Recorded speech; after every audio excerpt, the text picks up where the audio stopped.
Kat baka jingnyo vote kadang yat haki artli ki constituency hapo ka Jylla Meghalaya kata ha Shillong parliamentary constituency Barhatura parliamentary constituency ka bapen I bau kertong ka VPP u Dr. Ricky AJ Singkon ulat tam yaki wei pat ki kertong bat u kertong ke Kongres u Saleng E Sangma ulat tam ya ka kertong ke NPP ka badai ke MP bementa kala penlong ya wei na ki MLA na kalyang persya u bamikmat na Maulai constituency u ba Brightstar well marbanyang ban ong baki Paidbah kila ay ya ke jubab ka basai Habapoi hapulu haringkat kinong kersan na Maulai uba bright ulaong ka Resol kalakran baka ni kadai ke AK ke bau Paidbah ulang Ngiah ya kini kinong sensyar ki bamenta bat baki babun kim don jeng sanya su hagita ki badon ban yalam ya ka Sorkar Jylla bat ban pentip baka thong ka VPP kadai baka hab ban yo ban sensyar ya ka Jylla Ini dokumen nomor ba nakaliang jong VPP ning bau kertong jongi Dr. Ricky AJ Singkon idang lead habide bat ki kini rounds ki balalej bat ngi scam baka ni ka trend kan continue Ado banukut ka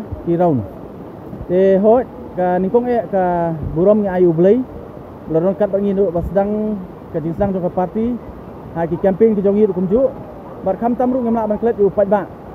Obadan hasna bangi bakersan yangi bar ngi scam lima kan Resol kan pen Ba u Paidbah keleng kari khasi udon rengkat bat ka VPP. Kan ka verdict ka bangi nyu.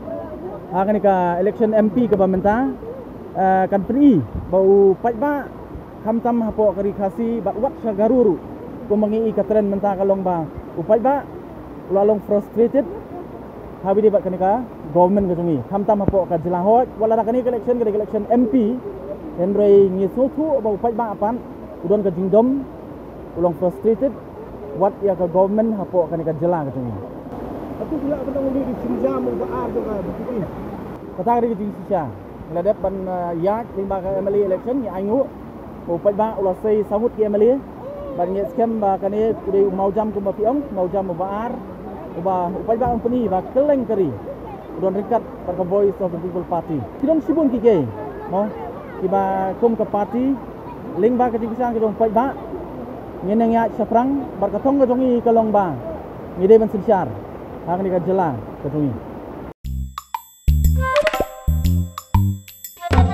Habatin, Paidbah ki kishap, kashap plus F. Ka plus F? Hakabam bangibam duna ki eki batay kamet. Namar kata habatiru atau kau kamlu ka umpnyang kadut pet ya kashap plus F haka jingsom. Yaki nutrient kum ki vitamin bat ka ayan la icon diat bat ka batau bha. Kam kata ai ka dur jing ki mar bam ka jing mat lani ka rukom shed yaki. Balehi panai kita. Kadon ka we ka jing mentoy ba kongsan. Ka kot ka kia. Ka nutrition bakam bha ka jing im bakam bha pendon kam daki mar ba medon ka sharp plus F menta kasni Lawan ra shapi lingba ko office jong commissionerate of food safety Meghalaya